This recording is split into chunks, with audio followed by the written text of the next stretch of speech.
কলকাতা ক্যানভাসে আপনাদের সকলকে স্বাগত জানাই। আমি গৈরিকা। আজকের বিষয় হচ্ছে ব্রণ। ব্রণ আমাদের যে কোনো বয়সেই হতে পারে, বেশিরভাগ হয় আমাদের একটু অল্প বয়সীদেরই, কিন্তু মুখে যদি আপনার কোনো ময়লা জমে তাহলেই ব্রণ হতে পারে, বা শরীরের ধরুন পেট গরম হয়েছে তা থেকেও ব্রণ হতে পারে। কিন্তু এই ব্রণ হলে আমরা কিভাবে সেটা থেকে মুক্তি পাবো সেটাই আজকের বিষয়। কিন্তু তার আগে অবশ্যই আমার আবদারটা বলে নিই, যিনি প্রথম দেখছেন আজকে কলকাতা ক্যানভাস, তার জন্য বলি প্লিজ সাবস্ক্রাইব করুন কলকাতা ক্যানভাস। কিভাবে করবেন একটু দেখে নিন। প্রথমে এই লাল সাবস্ক্রাইব বাটন প্রেস করুন, তারপর দেখবেন একটি বেল চিহ্ন আসবে।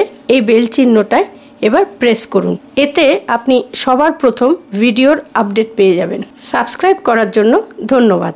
এবার বলি ব্রণ হলে আমরা সেই জায়গাটায় কি করব। অনেক সময় ব্রণ ফুটে দিই আমরা, বা এরমভাবে টিপে বার করে দিই ব্রণর শ্বাসটা, তাতে কিন্তু একটা কালো স্পট পড়ে যায়। তাই আমি বলবো সেটা করবেন না। ব্রণ যেখানটায় হয়েছে সেই জায়গাটায় আপনি 10 গ্রাম সাদা সর্ষে নিন, আর 10 গ্রাম দুধ নিন, কাঁচা দুধ।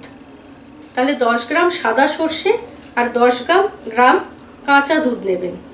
নিয়ে ওটাকে ভালো করে বেটে একসঙ্গে পেস্টের মতো একটা করে নেবেন। সর্ষেটাকে বাটবেন, বেটে 10 গ্রাম দুধ ওটাকে মেশাবেন, মিশিয়ে পেস্টের মতো করবেন, করে সেইটা ব্রণর জায়গাটায় দিয়ে রাখবেন। এরমভাবে প্রতিদিন যদি আপনি দিতে পারেন দিনে একবার, তাহলে কিন্তু আপনার আস্তে আস্তে ব্রণটা ঠিক হয়ে যাবে। মিনিমাম 15 দিন আপনি এরকম দিতে থাকুন, তাহলে আপনার ব্রণটা ঠিক হয়ে যাবে। আশা করি আপনার 15 দিন লাগবে না। করে দেখুন, আমার মনে হয় উপকার পাবেন। যদি উপকার পান তাহলে কিন্তু আমাকে অবশ্যই জানাতে ভুলবেন না, কমেন্ট বক্সে কমেন্ট করুন। আজকের ভিডিওটা যদি ভালো লাগে লাইক করুন। আরেকবার মনে করিয়ে দিই, 10 গ্রাম সাদা সর্ষে বাটবেন, তার সঙ্গে 10 গ্রাম কাঁচা দুধ মেশাবেন, মিশিয়ে একটা পেস্ট তৈরি করে ব্রণটা যেখানে হয়েছে সেখানে দিয়ে রাখুন। যতক্ষণ না শুকোচ্ছে ততক্ষণ একটু ওয়েট করুন, শুকিয়ে গেলে ভালো করে ধুয়ে নেবেন।